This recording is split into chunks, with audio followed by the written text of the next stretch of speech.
Muy buenas noches con todos. Muchas gracias por su participación. Los saluda Luis Lamadrid H. Relatan para una nueva revisión de los temas que a todos nosotros nos convoca, siendo nosotros todos colegas del área de gestión humana en general. Eh, para los que todavía no me conocen mucho, yo soy una persona que tengo una formación prolongada en el mundo corporativo. También soy académico, director de programas de la Escuela de Negocios de la Universidad del Pacífico acá en Lima, Perú. También soy coach, también soy consultor, también soy empresario, ¿no? Eh, Poco más de 45 años de experiencia profesional. Tengo 2 maestrías, 5 programas de especialización y bueno, he tenido experiencia internacional, me he formado en diferentes partes del mundo, Europa, Estados Unidos, Japón, en fin, ya 45 años de experiencia profesional y bueno, el día de hoy vamos a tocar un tema muy específico, es el tema que vamos a tocar el día de hoy, ¿no? A diferencia de otras oportunidades donde tocamos temas un poco más generales, esta vez vamos a tocar algo muy específico que tiene que ver con el encaje cultural en el proceso de reclutamiento, ¿no? Todos nosotros sabemos que una de las razones por las cuales muchas veces los procesos de reclutamiento no son exitosos es porque básicamente hay un problema de desalineamiento, de adaptación, acoplamiento cultural, ¿no? Entonces, quiero empezar primero contándoles una, una historia personal un tanto anecdótica, ¿no? Hace probablemente 18 años atrás, o 20 quizás, cuando yo estaba desempeñándome en el cargo de gerente corporativo de recursos humanos de una corporación cervecera acá en Perú, que además era parte de un conglomerado de compañías, eran 18, 8 plantas industriales, 42 distribuidoras, 8.800 personas, ¿no? Y la cervecería tenía esta particularidad de que cuando llegaban los meses de verano, por el tema del clima, había pues un incremento en el consumo de cerveza, ¿no? El verano, que acá es entre enero, febrero y marzo, se dispara el consumo de cerveza. Cuando hay calor, hay una predisposición a querer tomarse pues una cervecita bien helada, ¿no? Entonces, en los meses de enero, febrero y marzo, aumentaba la producción. Y la gerencia de operaciones nos pedía a recursos humanos que tuviéramos que contratar personal temporal para ayudar al proceso productivo y nos pedían muchas veces entre 150 y 200 operarios más para labores de apoyo, ¿no? Actividades básicas. Y también la gerencia de ventas nos pedía un número entre 100 y 150 vendedores, ¿no? Porque al incrementarse el consumo, se incrementaba la venta y entonces el área de ventas incrementaba también el número de vendedores temporales, ¿no? Que trabajaban básicamente en contratos por 3 meses para cubrir el pico de demanda entre enero, febrero y marzo, ¿no? Lo curioso, eso no tiene nada de particular en todas las empresas de consumo masivo vinculados al negocio de la cerveza o la gaseosa, ¿no? Probablemente tenga un comportamiento de ese tipo. Pero lo anecdótico, por ponerle un nombre generoso, era que los pedidos venían con un nivel alto de presión. La gerencia de operaciones, cuando le hacía el pedido a recursos humanos, le decía de que si no apoyábamos nosotros con esa cantidad de trabajadores temporales, probablemente el área de operaciones no iba a poder cumplir con el plan de producción para el primer trimestre del año, que era un año donde obviamente había mucha venta y una alta rentabilidad. 3/4 de lo mismo sucedía con la gerencia de ventas. La gerencia de ventas nos decía que si no le cubríamos la cantidad de vendedores temporales que debían apoyar toda la actividad comercial, se corría el riesgo de que no se cumpla con la meta de ventas en el primer trimestre, ¿no? Y estas comunicaciones nos llegaban a nosotros probablemente en la primera y segunda semana de diciembre. Y nosotros teníamos que cubrir esa demanda en el primer día útil del mes de enero. O sea, en la práctica teníamos 15 días para hacer eso. Y ese es el nivel de presión que hasta el día de hoy todavía se da en, en las áreas de recursos humanos cuando se trata de tener que responder y cubrir vacantes, ¿no? Una de las cosas que siempre yo he cuestionado en gestión humana es que parte del problema somos nosotros mismos, ¿no? ¿Por qué razón? Porque a lo largo del tiempo todavía no hemos aprendido a vernos a nosotros mismos de manera similar como se ven las áreas de negocio, es decir, finanzas, marketing, ventas, operaciones, TI, logística, tienen de una u otra manera un contacto directo con el cliente externo. Y al tener ese relacionamiento con el cliente externo, hace que se vean a sí mismos como áreas de aporte directo al negocio. Lamentablemente a nosotros a lo largo del tiempo, y no sé en qué momento empezó, nos enseñaron que lo que nosotros tenemos son clientes internos, ¿no? Es decir, nosotros no tenemos un contacto directo con el cliente externo, ¿no? Por lo tanto, no tenemos un impacto directo en el negocio. Así es como nos han enseñado a mirarnos a nosotros mismos, ¿no? Eso trae como consecuencia de que al ser nosotros un área que solo tiene clientes internos y al darle un servicio a las áreas que son las que aportan directamente en su relacionamiento con el cliente externo, somos un área de segunda categoría, pues somos un área dependiente, somos un área que depende de otras áreas. No tenemos el mismo nivel de importancia. Y esa forma de percibir esa perspectiva hace pues que nosotros tratemos siempre de acomodar nuestros procesos para darle un servicio al cliente interno tal cual éste nos los pide.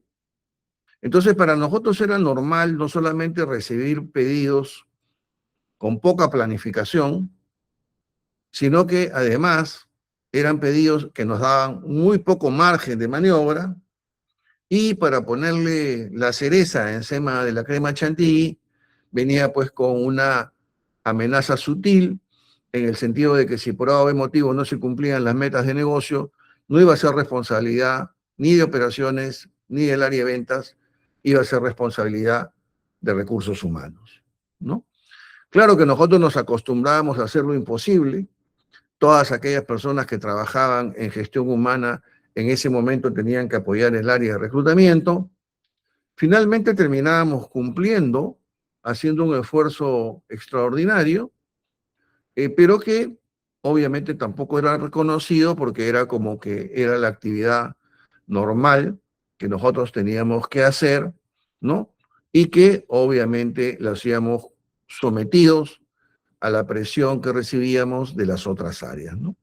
Ese tipo de enfoque, si bien es cierto, hoy en día ha mejorado, todavía, todavía existe, todavía hay rezagos de que esto obviamente todavía se da.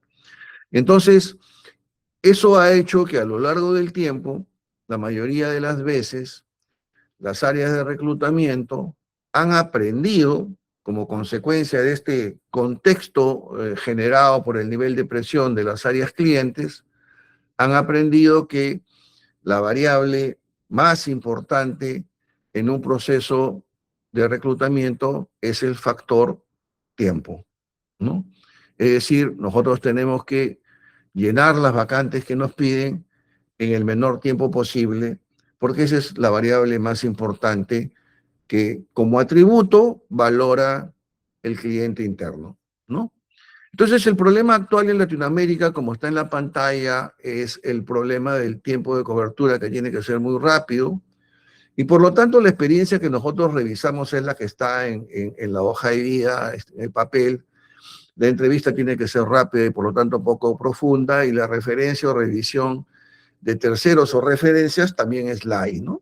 Es más, contratamos a empresas que nos dan la información o hacemos un par de llamadas por teléfono y con eso salimos del tema. Es decir, toda la estructura del proceso y del servicio tiene que ser pensado para poder responder rápido, ¿no? Sin embargo, nosotros, como área de reclutamiento dentro de gestión humana, hoy en día con los conceptos de gestión del talento, podríamos pensar que en cada uno de estos procesos, lo que nosotros vamos a tener es una oportunidad, que es la oportunidad de poder incorporar talento en la organización. Hasta ahora, la forma en que se manejan la mayoría de los procesos de reclutamiento, donde el factor tiempo termina siendo la variable de valoración más importante en el proceso, genera un porcentaje alto, elevado, de gente que no encaja en la cultura y sale de la organización, en el mejor de los casos, y en el peor de los casos, personas, profesionales, empleados, que se quedan en la empresa, pero cuyos resultados en el trabajo no son los óptimos. Incorporamos entonces personas a la organización de una manera rápida, pero en su mayoría terminan teniendo un desempeño promedio, ¿no? Sin embargo, si nosotros no nos miráramos a nosotros mismos como un área dependiente de otras áreas, y por lo tanto un área subordinada organizacionalmente, si no nos viéramos a nosotros mismos en el mismo nivel que finanzas o operaciones o comercial, es decir, nosotros también podemos generar valor y también podríamos tener un impacto importante en el negocio. ¿Y cómo así? Porque nosotros, en vez de pensar en cubrir una vacante en el menor tiempo posible, podríamos pensar, ¿y por qué no incorporamos talentos? Nosotros sabemos que el talento mueve la aguja del negocio. Nosotros sabemos que el talento es el que definitivamente imprime agilidad organizacional y hace que un negocio sea altamente competitivo, ¿no? El talento le da sostenibilidad al crecimiento económico de una empresa, ¿no? Entonces está totalmente validado y aceptado de que el aporte de valor al negocio más importante que hoy en día puede tener un área de gestión humana es la contratación de talento. No es la cobertura rápida, de corto plazo, de un puesto de trabajo, sino es la incorporación de talento, de personas que pueden crecer, se pueden desarrollar y pueden hacer un aporte de valor importantísimo en el negocio. Pero claro, buscar talento es un proceso complejo, ¿no? Como es un proceso complejo, normalmente lo que hacemos es mejor actuar como se actúa tradicionalmente, que es cubrir la vacante rápidamente, ¿no? Si yo quisiera, por ejemplo, entre otras cosas, pensar en que voy a incorporar a un talento, voy a tener que medir diferentes aspectos, ¿no? Que pueden tener que ver con la capacidad cognitiva, que pueden tener que ver con la inteligencia emocional, la capacidad de adaptación cultural, ¿no? La probabilidad de que una persona pueda descarrilar, las competencias de liderazgo, en fin. Y eso es medir el potencial, y el potencial es un pronóstico del desempeño futuro de una persona en cargos de mayor complejidad y responsabilidad. Es decir, yo, si incorporo la evaluación de potencial al proceso de reclutamiento, me voy a preocupar porque aquella persona que ingresa sea pues un talento, y ahí sí estaríamos nosotros agregando valor al negocio, ¿no? Sin embargo, la mayoría de las veces no lo hacemos. Uno de los aspectos que tiene que ver con este proceso de agregación de valor es el tema de la cultura o el alineamiento cultural, ¿no? Cuando nosotros manejamos un proceso de reclutamiento, no tenemos tiempo de saber si hay alineamiento cultural entre la persona que ingresa, ¿no? Y la cultura que requiere la compañía. No conocemos los motivadores intrínsecos, los riesgos conductuales. La adaptabilidad es un riesgo. La mayoría de las veces cuando una persona sale de una organización es porque no se acomodó en la cultura, ¿no? Entonces, ahí es que hay algo que definitivamente tiene que cambiar, pero en la medida que nosotros no sepamos tener una posición firme y vernos a nosotros mismos como un área que tiene el mismo aporte de valor que cualquiera de las otras áreas, vamos a seguir en esa posición de subordinación y no vamos a poder, obviamente, hacer el rol que realmente deberíamos hacer, ¿no? Hay algunos datos internacionales. 46% de nuevas contrataciones fracasan en 18 meses, 89% de fracasos se deben a factores conductuales y entre 30 y 50% fallan por falta de encaje cultural, según algunas entidades reconocidas en el mercado, ¿no es cierto? Entonces, el problema no es encontrar candidatos, el problema es encontrar candidatos que se adapten a la cultura. Yo puedo traer a alguien que puede tener un elevado nivel de desarrollo en sus competencias, pero si no tiene una adecuada adaptación cultural, no va a encajar.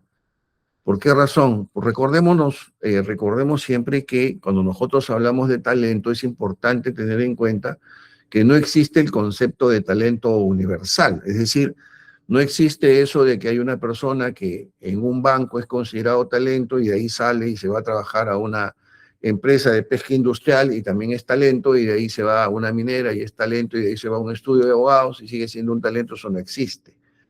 Las personas son talento en función de dos contextos: el contexto del modelo de negocio y el contexto del modelo cultural.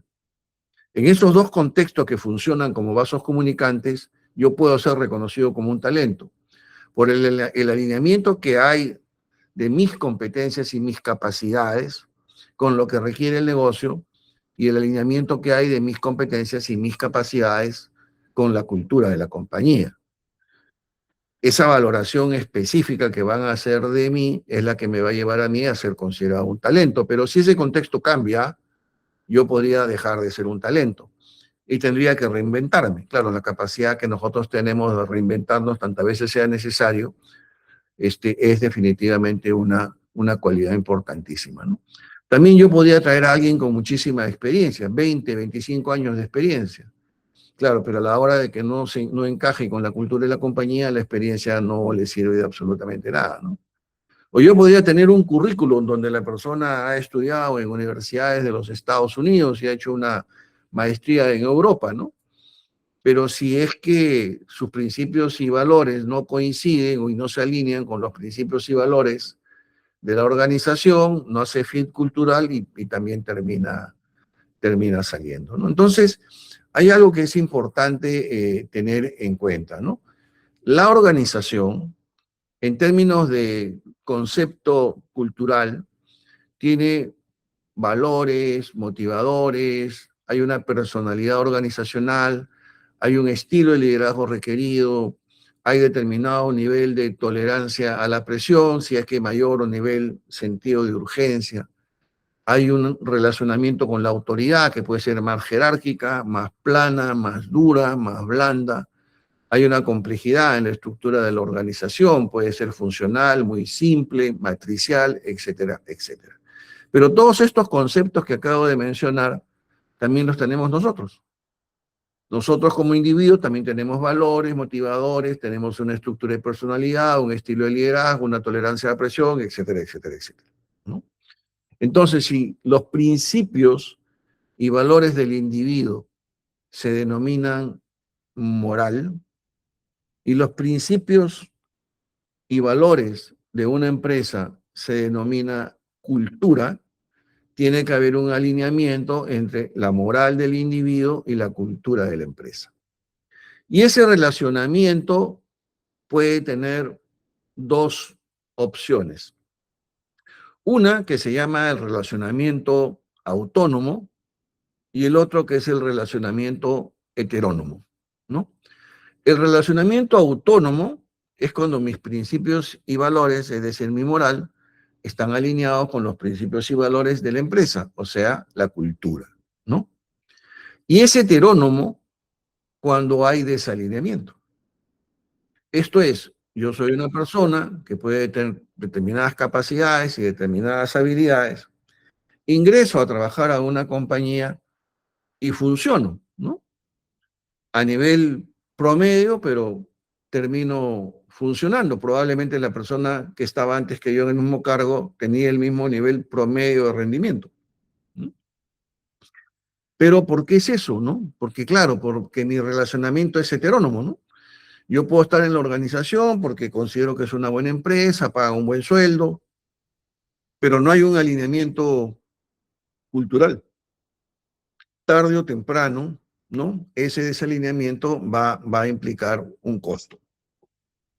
Si nosotros hiciéramos, por ejemplo, una definición entre lo que es clima y cultura, yo diría que cultura es de carácter estructural, ¿no? Es un conjunto de formas de actuar que tienen los miembros de una organización, de formas de pensar, de percibir, pero que es estructural, o sea, se mantiene en el tiempo.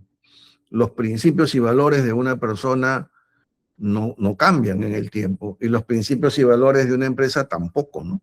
Por eso es que la cultura es estructural. El clima organizacional, a diferencia de la cultura organizacional, es coyuntural. Es así, cambia. Cuando yo mido clima es como que le tomo una foto a una persona en determinado estado de ánimo, ¿no? Y claro, lo que voy a recabar como información es la percepción, pero esa percepción puede cambiar en muy corto plazo. ¿Por qué? Porque es coyuntural, es de percepción, ¿no? Sin embargo, cuando nosotros medimos clima y encontramos un área donde el clima no es bueno o nos cuesta mucho levantar el clima, que obviamente está demostrado que tiene un impacto del 30% en la productividad laboral, lo más probable es que no tenemos a un buen jefe. ¿Y por qué no tenemos un buen jefe? Porque probablemente este jefe, insertado en la cultura, no tiene ese alineamiento cultural. Entonces, de manera permanente, está con su forma de actuar, está bombardeando el clima organizacional. Y eso se debe principalmente a errores en el reclutamiento. Cuando yo no tengo un buen clima, normalmente tengo un mal jefe, y si tengo un mal jefe es porque cometí un error cuando lo contraté, ¿no? Entonces, ese es un aspecto que siempre hay que tenerlo en cuenta. Muchas veces nosotros hacemos una serie de esfuerzos para mejorar el clima cuando de repente el problema es el líder, ¿no? Y es un líder que de repente en términos de resultados u otros aspectos de valoración podría estar bien, pero que probablemente en el tiempo termina generando perjuicios porque no encaja con la cultura, ¿no?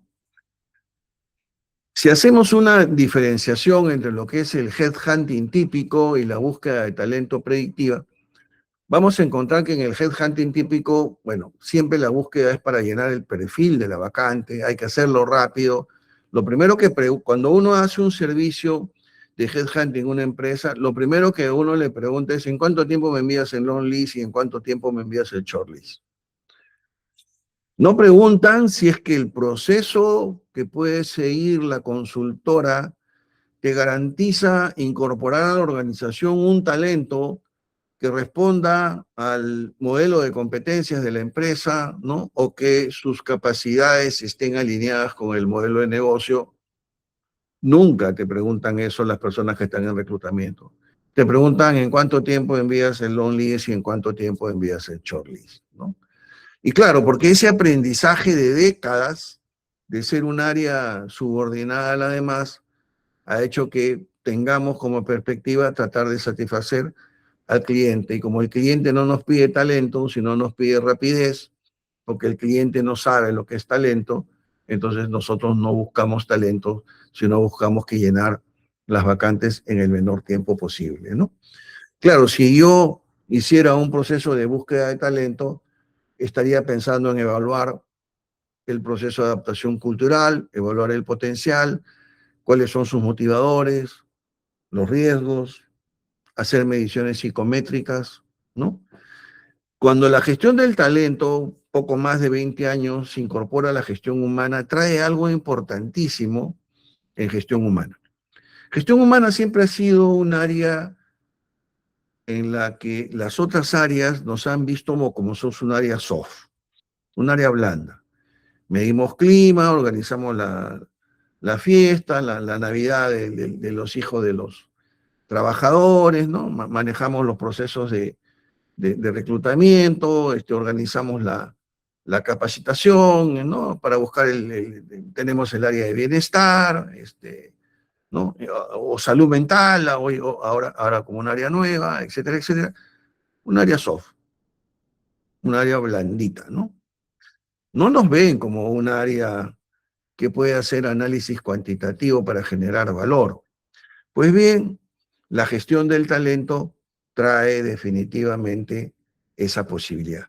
La gestión del talento hace que ahora la gestión humana sea altamente cuantitativa, que nosotros podamos mostrar con datos, con números, con análisis estadístico, ¿no? Los resultados que somos capaces de generar y el impacto que podemos darle a los resultados del negocio. Entonces, la gestión de talento que ha tenido un desarrollo veloz en los últimos 20 años, definitivamente le abre la posibilidad a gestión humana de que ahora nos podamos sentar a la mesa junto con los otros socios estratégicos y que nos miren, ¿no? Como un área que puede aportar tanto o más valor que las otras áreas, ¿no?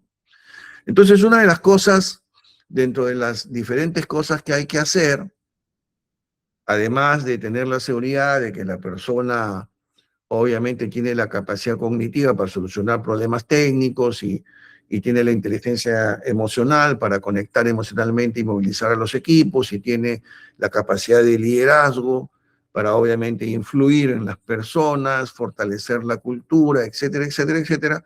Una de esas variables es la adaptación cultural, ¿no? La adaptación cultural es algo que definitivamente también hay que medirlo. Entonces, ¿eso qué significa? Si bien es cierto, nosotros siempre hemos considerado históricamente un área soft, y como área soft somos personas que vamos a tratar de incorporar personas, y claro, las variables que siempre hemos manejado en recursos humanos es que sea una persona de valores, que tenga una motivación intrínseca, que tenga una personalidad que se alinea, que tenga un estilo de liderazgo similar al que tiene el jefe, que tenga tolerancia a la presión, una buena predisposición a relacionarse con la autoridad y que encaje bien dentro de la complejidad de la estructura, ¿no? Y todo eso era una valoración intuitiva, emocional, soft, cualitativa, ¿no es cierto? Hasta ahí estábamos bien.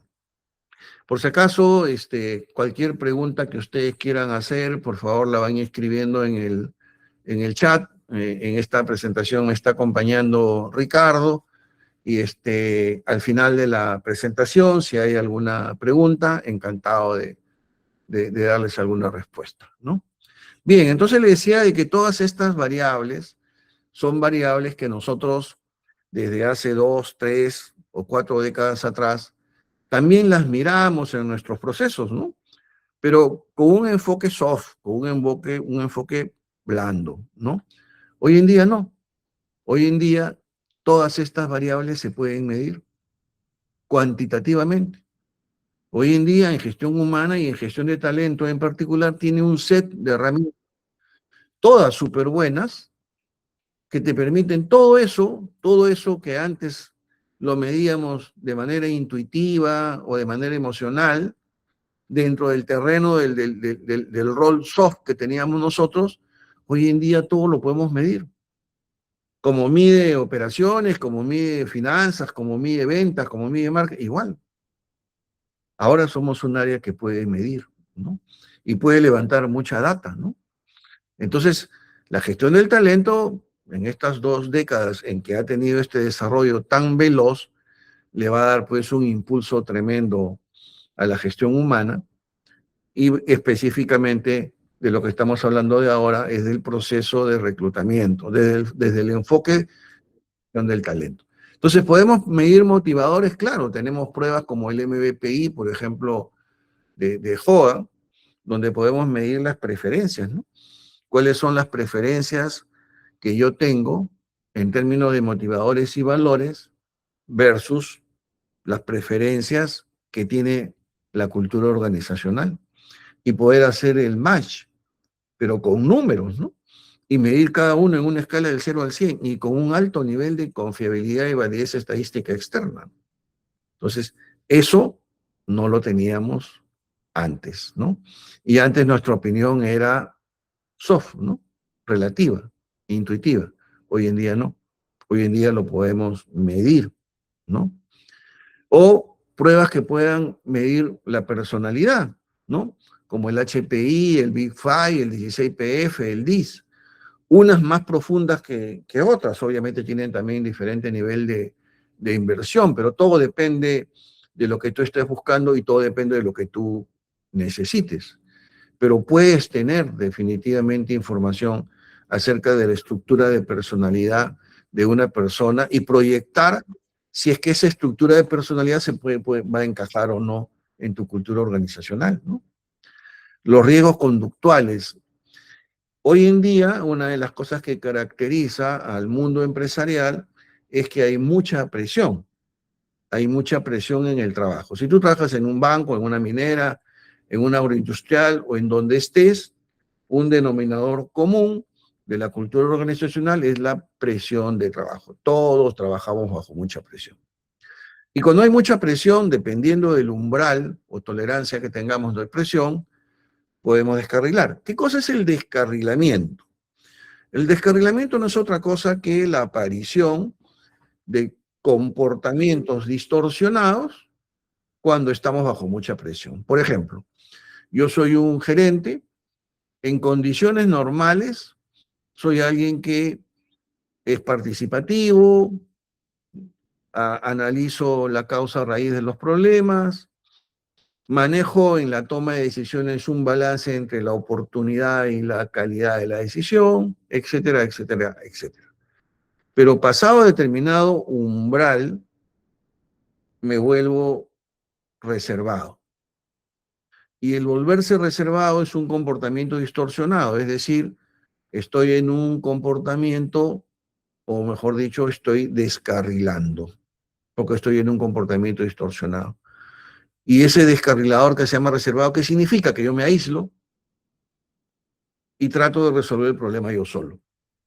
En condiciones normales soy participativo. Cuando tengo que tomar una decisión, me apoyo en mi jefe, me apoyo en mi par, me apoyo en mis clientes internos o me apoyo en mi equipo. Pasado determinado nivel de presión, me vuelvo reservado, me aíslo de todos y trato de resolver el problema yo solo. Obviamente la posibilidad de que yo pueda resolver el problema solo es bastante menor que si yo lo socializo. Ahí descarrilo. Y cuando tú descarrilas, obviamente eso genera un perjuicio para la empresa, para tu área, para ti mismo, ¿no? O otro descarrilador es ser perfeccionista, ¿no?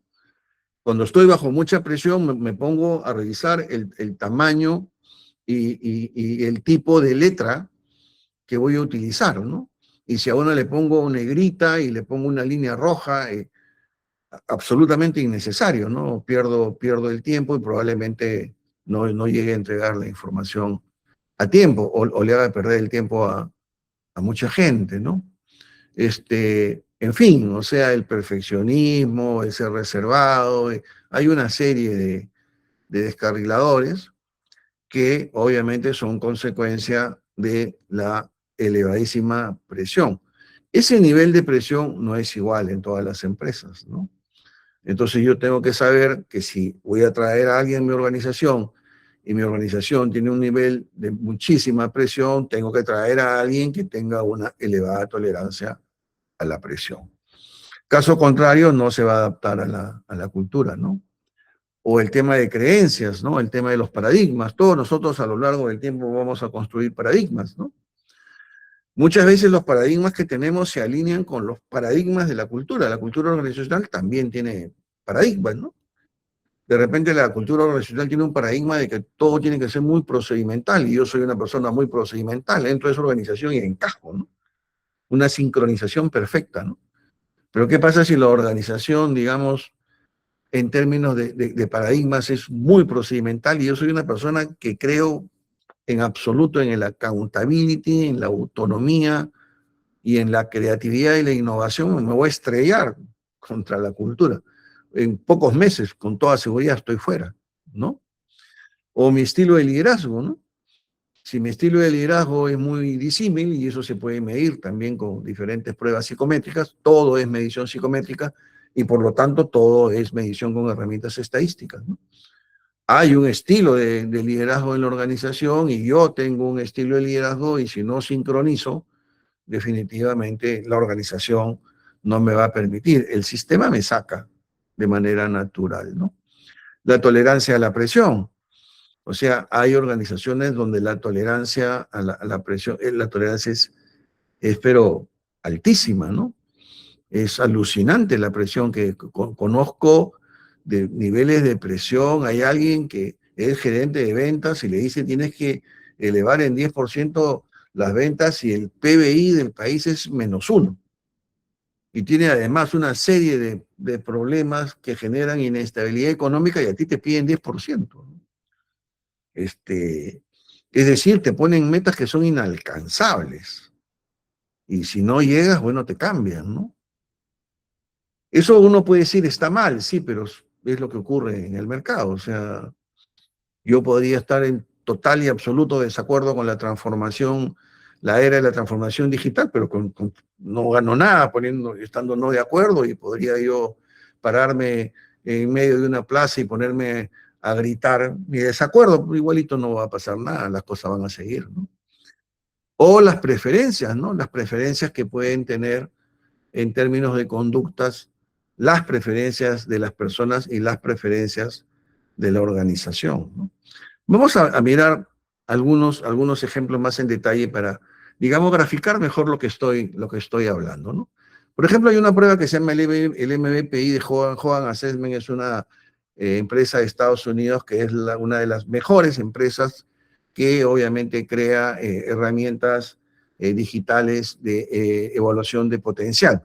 Acordémonos que la evaluación del potencial es un constructo. O sea, no hay una sola prueba que mida el potencial. Si a ustedes alguna vez escuchan a alguien decirles que tienen una prueba que es única y que mide el potencial y que ha sido desarrollada en, no sé, en los centros de investigación de más alto prestigio de Israel, no le crean, no es cierto, ¿no? El potencial es un constructo, ¿no? Hay una dimensión de liderazgo, hay una dimensión de inteligencia emocional, hay una dimensión de capacidad cognitiva, hay una dimensión de adaptación cultural, hay una dimensión de probabilidad de descarrilamiento, son varias dimensiones, ¿no? No hay una sola prueba que mida eso. Si escuchan eso, tengan la seguridad que no es absolutamente verdad. Entonces, imagínense que yo tengo esta prueba como el MBPI, mide en una escala del 0 al 100. Cuando la barra está alta es porque la persona se siente muy cómoda en una cultura que tiene ese valor o ese motivador, ¿no? Y cuando está muy bajo, obviamente la persona se siente incómodo, ¿no? Entonces, imagínense ustedes que lo que está en los recuadros verdes son los motivadores o valores, ¿no? De la cultura empresarial. Y lo que está en azul son los resultados que tú lograste después de haber rendido esta prueba que dura 20 minutos, ¿no? Y entonces empezamos a encontrar que hay brechas, ¿no? Por un lado, la organización, por ejemplo, en lo que es poder, que tiene que ver con la preferencia por ejercer un rol más o menos directivo. Al ser mi barra roja, es que yo soy alguien que tiene una preferencia de tener un manejo más social, con más sensibilidad interpersonal. Sin embargo, si ustedes ven la línea verde, que está desfasada hacia la derecha, el recuadro verde, está indicando que esta es una cultura empresarial que valora el estilo más directivo. Entonces no hay encaje ahí, ¿no? O, por ejemplo, podemos medir el tema de afiliación. Para la empresa es importante el relacionamiento de la gente dentro y fuera de la organización. Para mí no. Para mí el relacionamiento es cuando esté yo dentro de la empresa y fuera de la empresa no tengo por qué seguir relacionándome. Claro, muy respetable tu posición y tu forma de ver la vida, ¿no? Perfecto, ¿no? Claro, pero si no encaja con la cultura, definitivamente esa es una brecha que te va a pasar la factura, ¿no? O el tema del comercio, ¿no? La empresa valora mucho que todas las personas, independientemente de la posición no estén pensando en cómo monetizar el rol que tienen. Y yo pienso que no no necesariamente todo se tiene que monetizar. Yo pienso que hay aspectos de carácter cualitativo que son importantes. Claro, también muy respetable tu posición, pero estás fuera de la cultura, ¿no? O el tema de la ciencia. Si la barra está a la derecha, es porque la organización considera de que es importantísimo el análisis de datos para la toma de decisiones, ¿no? Y claro, yo podría encontrar que yo soy una persona con la suficiente experiencia, yo sé lo que está sucediendo, no necesito hacer una medición cuantitativa para tomar una decisión, no lo hago. Y claro, me salgo de lo que la empresa espera en términos de conductas y de comportamientos, ¿no? Entonces, con una situación de ese tipo, por un tema de conductas y de formas de hacer las cosas, obviamente a los 2, 3, 4 meses la empresa me dice hasta acá nomás. Y claro, cuando yo me voy, digo, pero si yo logré el resultado, sí, pero no lo hiciste en la manera que debería hacerlo, porque la cultura te saca de la organización porque siente que tú no eres una persona que puede encajar, ¿no?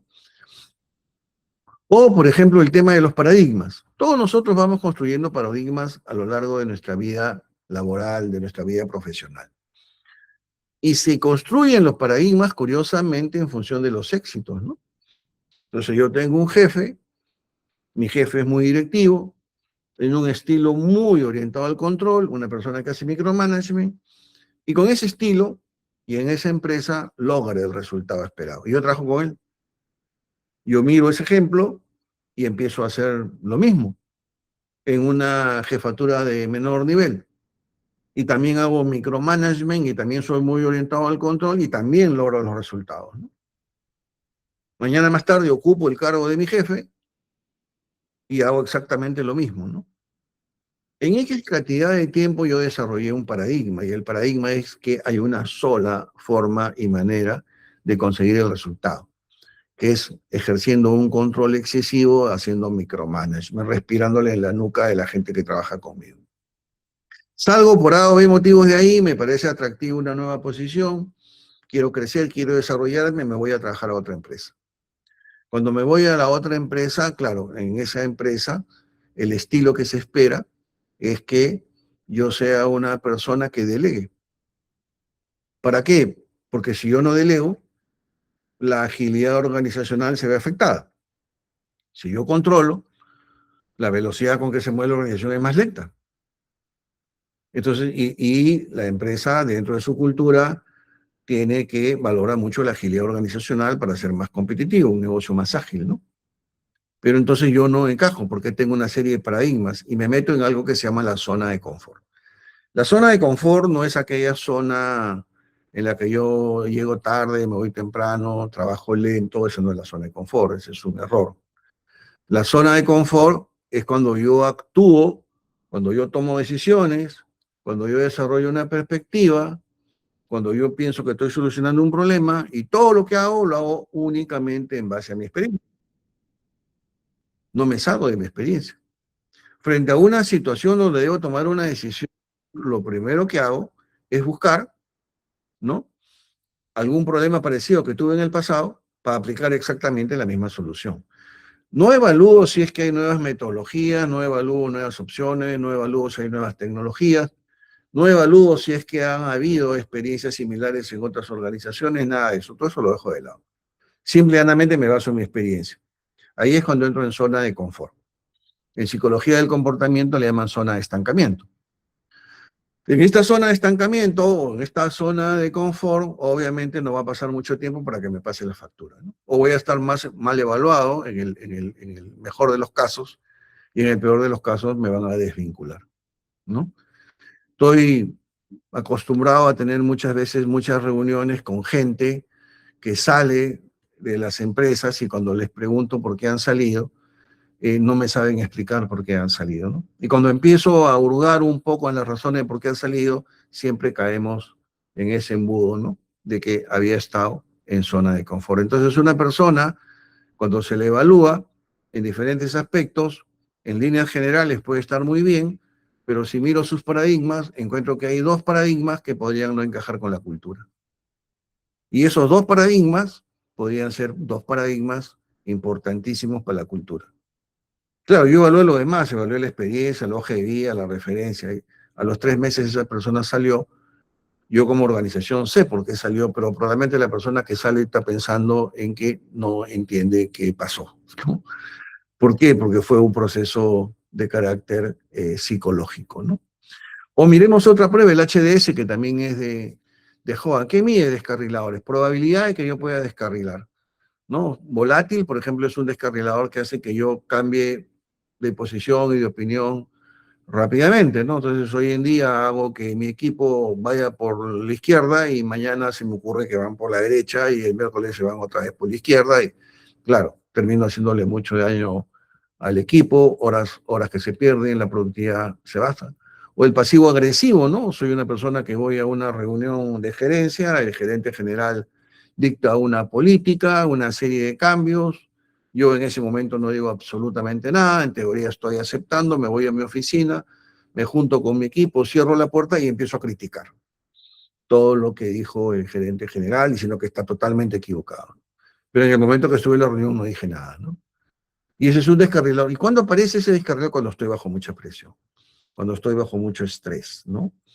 O igual, me vuelvo una persona arriesgada, empiezo a tomar decisiones sin evaluar, o me vuelvo perfeccionista, ¿no? Y empiezo a mirar los cuadros y los colores y los tamaños de letra y los títulos, y hago trabajar a la gente 14 horas diarias innecesariamente, ¿no? ¿Por qué? Porque estoy bajo mucha presión, mucho estrés, ¿no? Entonces, todo esto yo lo tengo que detectar antes que la persona ingrese. Entonces, yo tengo que identificar cuáles son las características de mi organización como cultura y cuáles son las características.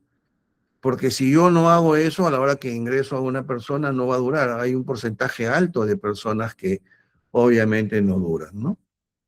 Hay una prueba bien interesante, que es la prueba de Denison. Esta sí te mide con mucha precisión el encaje cultural. Es una prueba cara, si uno la aplica no baja de los 500, 600, $650, ¿no? Es cara. Pero se podría aplicar, por ejemplo, para cargos ejecutivos. O sea, no lo voy a aplicar cuando voy a contratar un analista. Yo no digo que no sea importante saber la cultura, pero digamos, en cargos más altos del C-Level, por ejemplo, es importante. ¿Por qué? Porque por el impacto que puede tener una persona que no encaje culturalmente con la organización. El impacto negativo en los resultados económicos del negocio pueden ser altísimos, altísimos, dependiendo del nivel de... Imagínense una empresa que factura pues $500 millones, ¿no? Y ustedes traen a un ejecutivo que no tiene encaje cultural. ¿Ustedes se imaginan lo que podría costar eso? Es una cifra pues inimaginable, ¿no? Entonces esto es una prueba que te va a medir, o sea, cuánto alineamiento hay respecto a la misión de la compañía, cuál es tu nivel de adaptabilidad con la cultura, cómo es que vas a lograr participar con la gente y qué tan consistente es lo que tú puedes hacer dentro de la organización. Y hay sus factores en cada uno de ellos. Te da muy buena información.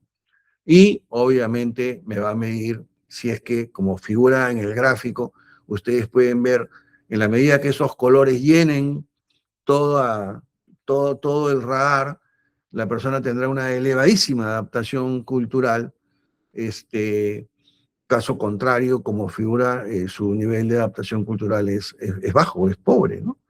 Entonces, altísimas probabilidades de que esta persona no dure, en el mejor de los casos. En el peor de los casos es que se quede y obviamente la empresa, el negocio se vea sometida a un rendimiento, a un performance promedio.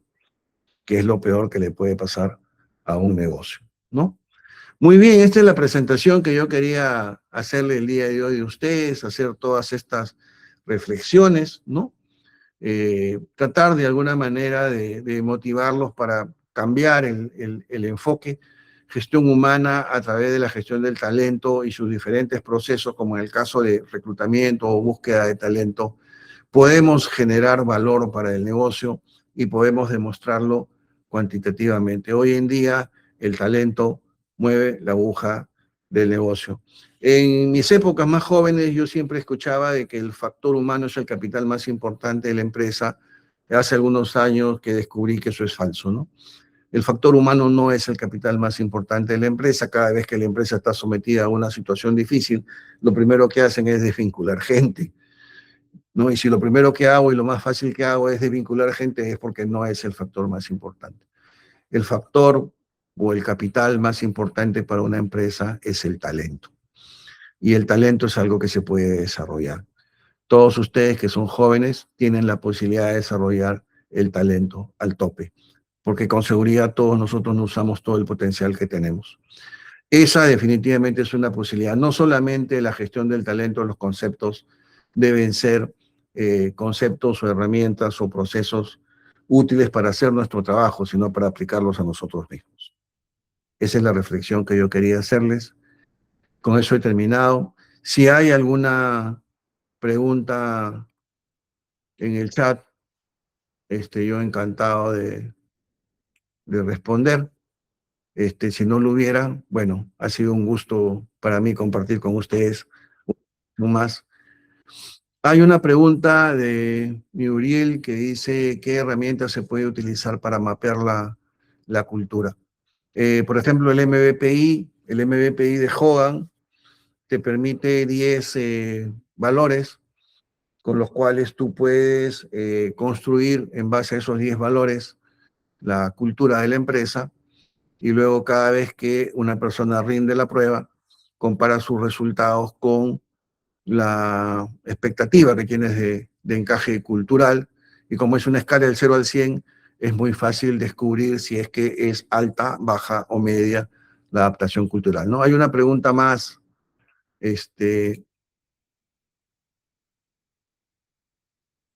y si trabajar constantemente bajo presión son signos de una gestión deficiente en una compañía, no. Trabajar bajo presión es ahorita, digamos que el estándar, es lo normal. No es no es nada raro definitivamente, ¿no? Lo que pasa es que las personas tenemos que aprender a reconocernos, ¿no? Yo puedo ser una persona con una altísima estabilidad emocional y la presión no me va a hacer nada. Si soy una persona con baja estabilidad emocional, la presión laboral me va a desestabilizar, ¿no? Entonces, lo que yo tengo que aprender, y por ejemplo, eso es un tema que se maneja en los procesos de coaching, es a conectarme a desestresores, ¿no? Voy al trabajo, estoy conectado a estresores, me conecto a desestresores, juego tenis, corro, hago natación, escucho música, bailo, etcétera, etcétera, y estoy como en vasos comunicantes, ¿no?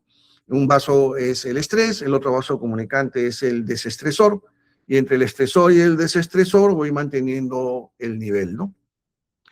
Si mi tolerancia a la presión, porque mi estabilidad emocional es muy alta, el estrés no me va a hacer nada. Pero esa es la tendencia global.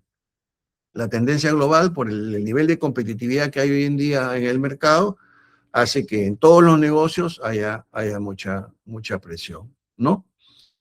Dice, ¿qué herramientas se pueden utilizar? Bueno, si alguien ingresa y no encaja con la cultura, ¿hay probabilidad que se solucione esa brecha en el camino? Esa es una buenísima pregunta. Miren, si yo identifico a una persona, en línea, imagínense que en una escala del 0 al 100, yo he podido definir el perfil de alguien que estoy buscando como talento. Y esta persona tiene 80. O sea, es un encaje altísimo. Yo lo contrato, ¿no? Pero como yo lo he evaluado desde el punto de vista psicométrico, he evaluado el potencial y he evaluado todas las dimensiones, identifico que ahí tiene un aspecto o varios aspectos que pueden hacerlo descarrilar porque no tiene encaje con la cultura. Entonces, claro, en el momento que yo le dé feedback, se lo voy a explicar a él, se lo voy a explicar a recursos humanos y se lo voy a explicar al jefe. Todo el mundo sabe de que hay ese riesgo, entonces todos se van a cuidar. El que ingresa va a tener que desarrollar y reinventarse en ese aspecto, recursos humanos va a apoyar y el jefe va a comprender. Cuando no hacemos ese tipo de medición previa, es que luego vienen las consecuencias y nos sorprenden, ¿no? Dice, esas personas, doctor me dice, pero por si acaso yo soy ingeniero, esas personas le dan una capacitación para que sepan cómo es la organización, eso es también lo otro que es importantísimo, ¿no? Pocas empresas lo hacen, es la inducción, ¿no? Yo en la inducción, que podría durar pues 2 semanas, 3 semanas, o he visto compañías que tienen inducción hasta un mes, ¿no? Le deben enseñar cómo es la organización, cómo funciona, cuáles son los valores, cuáles son las características. O sea, yo entro a una organización, en la mayoría de las veces la voy descubriendo, pero no sé en qué organización he ingresado a trabajar. Voy en el camino aprendiendo. En ese proceso de exploración y descubrimiento puedo descarrilar y podría no terminar de encajar. Si las empresas tienen excelentes procesos de inducción, ese riesgo disminuye, ¿no? Dice, ¿hay la posibilidad que nos comparte el material? Sí, les vamos a enviar, Ricardo, por favor le envías el material a todos los participantes y también le envías el video, ¿no? Eh, no sé si hay más preguntas. No, ya no hay más preguntas. Entonces, no, muchísimas gracias. Que tengan todos muy buenas noches. Un placer estar con ustedes. Hasta la próxima oportunidad en la que trataremos un tema menos específico, que esta vez trataremos un tema un poco más general. Muchísimas gracias. Muchas gracias a todos por sus reconocimientos. Muy satisfactorio para mí como profesor y como profesional de gestión humana. Buenas noches.